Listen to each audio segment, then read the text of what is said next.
Hello, everybody. My name is Khadijah Ali Coleman, and I am bringing you yet another wonderful speaker for our inaugural virtual teach-in with the Black Family Home Educators and Scholars Group. And so this person, I will say, I have had the privilege of being in some of the same virtual spaces with this person, but I'm excited about the opportunity to hear from her in the moments, her experience as a homeschooling parent, and for her to share her just very storied journey as a homeschooling parent. She has such a wealth of information to share with you. And so without further ado, I'm going to allow her to introduce herself and to tell you those parts of her homeschooling journey that she thinks should be highlighted and shared with you today. So without further ado. Hello, I'm LM Preston. I'm an author. I'm also a coach, career coach, homeschooling mom coach. I own a business called empoweredsteps.com. And you can go and get my books on homeschooling and working while shaping an amazing learner, as well as building your empowered steps. I also am a fictional novelist that writes young adult science fiction and urban fantasy novels for kids that look like us and multicultural interaction. And I'm also a mom that has homeschooled and worked while homeschooling her three of her four kids. And three of my kids graduated from college by the age of 17 with degrees. So there you go. That is wonderful, and I'm glad that you put out there that you did this while working, because that's some of I know when people ask me about homeschooling, well, how are you able to do that as somebody who works? And I think that you are a wonderful example of someone who was able to balance it. What's the name of the book that you have that focuses on that? Homeschooling and working while shaping amazing learners. Okay. All right. So all of your information, where the links and how people can get in touch with that, is attached to your bio, and that's on our website. But before anything else, I know that in our conversation prior to this talk, you said that there is something that folks should know regarding Black homeschooling families that we need more of. Can you tell us a little bit about that? Absolutely. So my journey with homeschooling was not really something I was interested in. I have four kids. My youngest of four was in second grade when he was going through a lot of the same psychological bullying that a lot of teachers do to our children, particularly to Black children. My son was probably only the second Black child in his class. And so we literally felt like we were repeating the second grade, because I would hop up on that school during my lunch break, have my oldest son at the time that was in college hop up and have lunch with his brother, because my son was basically experiencing depression at school. But when he would get home, his learning was accelerated because I had taught him to read, I had taught him math, all of this at home, and he was excellent learner at home. A little impatient, but he was picking up things. But in school, because he was so active and he was very verbal, um, and he would call out when he felt he was being treated unfairly, or he would call out and say, this, I can do work better than this. Why are you giving me this? I don't want to do this. So the teachers hated that, and they started to kind of come together and bully him, to the point where he started to feel as though he couldn't do anything right, and he started to fight back. He had a horrible experience in school where we got a call from the principal, and the principal said that he was throwing chairs at him.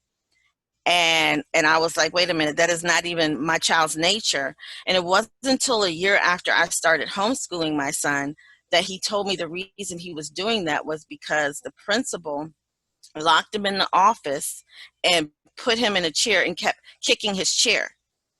And he said, Mommy, I just got so mad. I picked up that chair and I threw it at him. But a child should not have that type of, extent of character on themselves. And he was the one that told me, Mommy, you should homeschool me. And I said, I work. I have a very viable career. And if my income was at risk, at the time I made, more than my husband, that would impact our household in a serious matter. So he said, you can do anything, mommy. And you know what? Out of the mouths of babes, I made it happen because I moved him to a private school and he started to backtrack and started to urinate on himself because he was afraid that if he asked to go to the bathroom, that he would get in trouble and he would get kicked out of that school. And I told my husband, I said, we're going to have to figure out how to do this. And we did. We had to get a nanny and everything.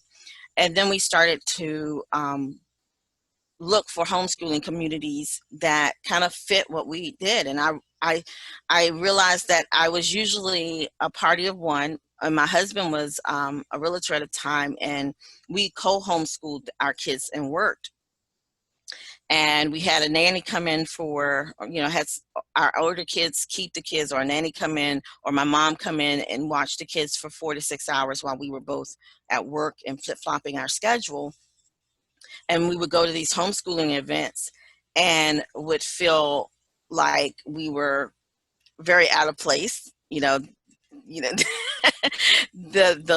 comments and the looks were amazing. And what I found was when I would find another face that looked like me, they were working too, or they would be doing something extraordinary, like a single mom. I met a single mom that was working and was able to take her child to school with her.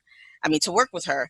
And, but a lot of these other moms were able to have a status of being stay-at-home moms. And when you told them that you worked, they kind of made it sound as though you were, kind of like your husband didn't have the means to support you. So you could not sacrifice to stay home with your children and homeschool them. And I just never seemed to really fit in. Luckily, living in Maryland, I found a community of Black homeschoolers in Baltimore. I literally had to travel an hour and 20 minutes to get to this community because my kids wanted to be around other kids that also looked like them. They didn't care if it was mixed. They just wanted to see another person to identify with them. And that's what we need. I think as homeschoolers, particularly homeschoolers of color, now we're seeing more people that look like us starting to homeschool. And we need to have a community that accepts us in the fact that, yeah, a lot of women of color work or have a side hustle or, have a partner that is more equalized with them. Because my husband actually administered homeschool and took our kids to a lot of the homeschooling activities. And he himself felt extremely uncomfortable because he was seen as, oh, wow, you're a dad. It was like the questions were just astonishing. So, and I found that even now with releasing of my book, I putting the cover on there was very gutsy in my opinion, because at first my cover artist came back and she had a Caucasian woman on the main picture, and I said, I really, in my spirit, I don't feel good not putting somebody of color, putting all women of color there, because we're all the same. But it's not very often I get to pick up a book that has one woman of color that's doing something very different and extraordinary for her family. That is so I put that on there. It's so wonderful that you even mentioned that, because that is what stands out to me about your cover. And that's what makes me so excited about your book, is that what you're saying, the fact that there are brown skinned women on the cover of your book, like that means a lot. And the fact that you were cognizant of that, that's important. So I just had to interject to say that. Thank you. And believe it or not, people in the thing that gets me with the publishing, because I do publishing also as one of my businesses, is they think that if you put a black face on something, that it doesn't sell. But I'm telling you, women didn't care who was on my cover. They still picked up the book because they wanted what was inside. And I think and it's the same with my fiction books. My fiction books, I went to I because my kids were homeschooled, they went with me to my publishing events, and they were dressed up as my characters, and kind of like pass out the books, and I would literally sell out of all my boxes of books no matter what event I went to.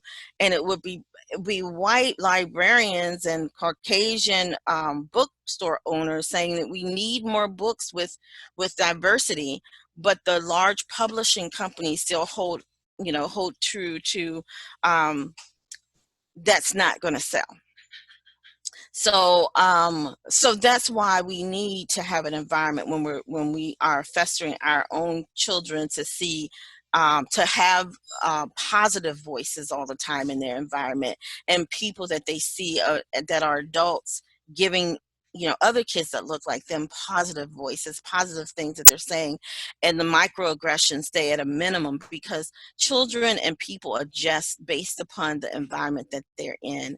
And you find that most people that are not multicultural, that are Caucasian, that are coming into environments that they have questions, and we need to be able to have open lines of communication. And in order to do that, we as Black homeschoolers need to start to create environments that are diverse. Just don't depend on somebody else to set up the co-op. You set up your own co-op. Don't depend on someone else to have a team play group. Set up your own. And it doesn't have to be just homeschooling kids. We need to think about homeschooling as a choice of education. It's not bad to, have a child that is homeschooled, or have a child that goes to public school or private school or what have you. It's about having choice, and that's what we are. As the benefit of being American is we have choice. So expose your children to everything, and kids that do other things. Because my son, that's 16, and he's a homeschooler, and he would have graduated from college with his BS degree this year. So there are no barriers to entries. There's just different ways in. Um, he has a ton of friends that go to local high schools, and the parents think that he goes to those high schools too. But it's been because I've exposed him to groups and activities, and tell him to tell kids. I mean, we have a name to our school. It's a private school. You tell them you go to a private school because it is private. It's a school of one. So he's been able to make friends that go to these other schools, and yet they can appreciate the fact that he's homeschooling and he's doing so much more.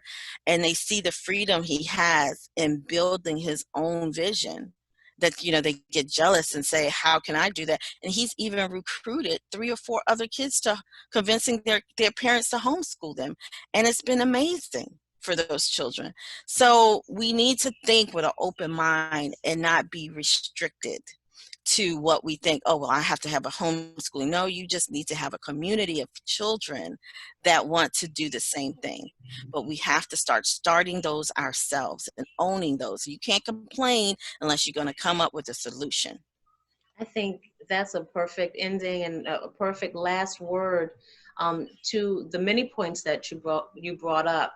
And just to reflect on one of the things that you said, even when talking about the need to be empowered to create these spaces yourselves, not wait for them to be created.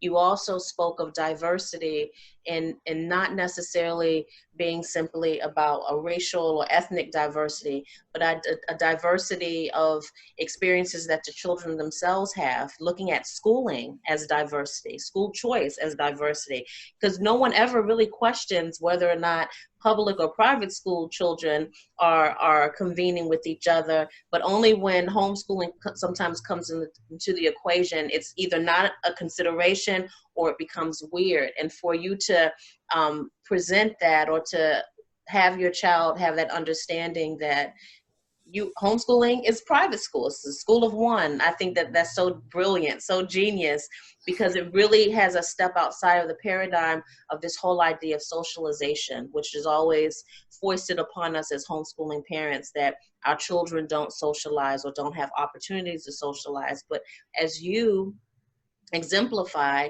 it's really on us to create those spaces or to have our children make those connections, because homeschooling doesn't mean it has to be this cloistered existence where you're in your room. You don't want it to be, because you want, yes, we don't like our children going through these negative experiences, but they need to go through these and see them play out. But then they need to have, homeschooling allows them a place to come and refuge and lick their wounds and get stronger, and then go out there with a different perspective. Whereas if they're dealing with this every day, they don't get that kind of breather from that situation. And I think they need to have it, because you can talk through it in a way, because you, as a parent homeschooler, you see more. Mm, They're not being sent to a building where you don't know what goes on in it. You just get your kid out and you have to deal with what's left. right. This is, you have a more active, like, if I put my kid with this group, or I send them to this summer camp, how are they going to respond in this summer camp? How are they treated in this summer camp? And you find that homeschool children have a very good ability to have that retrospect, because they know that they're not there permanently. Right. Yeah, Oh, mom, that summer camp was horrible. right. You sent me there for 2 weeks. The teacher was this way or whatever, but Right. they know that they, one, have a voice and say, I don't want to do that anymore. Right. That they too can come back and think about it. And that three, because they can do that, they even have a voice now stronger in those environments. Because one thing my oldest son, who's not homeschooled, said about homeschool kids, particularly his younger siblings and Mhm. others he had met, at first he said, oh, you guys are weird, why are you doing this? But he said, I realized that my younger siblings are less inclined to feel the need to go with the group, that they're extremely comfortable in their skin and don't really feel as pressured to go into peer pressure. Wow. And that's saying a lot, coming from my oldest son that was a jock in school. He was Mr. Popularity, and he always tried to, fit in. Mm-hmm. And to see that his siblings have a different perspective and a very strong character, and self-worth, that they don't need to do that, is amazing. Yeah, it is amazing. Is the 16-year-old that you talked about, is that the son who you told us the story about with the chair? Yes. Okay. Wow. So he's already in college now. So he was the first child that you homeschooled. No, actually, his sister, Okay. she graduated early, and she even spoke at her college. She graduated in bioinformatics, and she was in 10th grade when I pulled her out, and she just decided that she wanted to be free to just go to school and do whatever she wanted. And for her, I think she kind of did it because she saw that her brother wanted it, and she knew that I was very hesitant. So she kind of like took the first step, and I was able to learn through homeschooling her. And I basically just homeschooled her maybe for 3 months, and then I put her in community college courses. And for her, it was funny because where we lived at, she was very good at lacrosse. I would send her to these lacrosse camps, and she was extremely good at being a goalie. And when she got to her school and tried out, she would always get cut from the team, because she went to a predominantly Caucasian school where she was, and they had people that they, it was real cliquish, as most sports are. And God has this funny sense of humor, because when I put her in the community college, I told her to try out for the lacrosse team. She tried out for the lacrosse team, ended up becoming one of their first string players for a goalie, and she was only 15 years old. And her high school came to the community college for a workshop, and she was the goalie, but the coach had constantly cut her from the team. You see how wonderful that is? I mean, you can't make this up. This was a blessing. Like, how do you get to do that? I ditched high school. I went to community college. I'm now a goalie getting a scholarship to play on this community college team, and my high school coach, who kept cutting me, had to see me on the fields showing her players how to play. Won't God do it? I You don't can't make this stuff that up. that's even beyond karma. That's so beautiful. That's so wonderful. That's so wonderful. So, So you have so many success stories, and I think you've given our participants of this teaching a lot of fodder to really begin to think about many of the points that you made in terms of the way that we just perceive the power that we have as parents to really begin to create these experiences for our children, where we create, if we don't see it, what do they say? Build it, they will come, and so build it and they will come. I never anticipated writing a book on homeschooling and working. I never anticipated that was my journey. But because of my amazingly strong-willed child who told me I would homeschool, I wrote a book. And wow. I'm not just a book, but I also I have courses also for how to do college the radical way. So I would never have done that if it wasn't because I wanted to build something for him. That's wonderful. Thank you so much for that. And for those of you watching, we encourage you to consider being part of the conversation around this question of the needs of our community as Black homeschoolers, and also to make sure that you follow up and check out the books, all of the books by LM Preston. I don't think she mentioned two. She mentioned one, but she has written dozens of books. Fiction, as well as those that are pertinent to those of us who homeschool. Thank you so much for joining us. For more information about Black family home educators and scholars, you can reach out to us at blackfamilyhomeschool.org. Thanks. Have a great day. Thank you.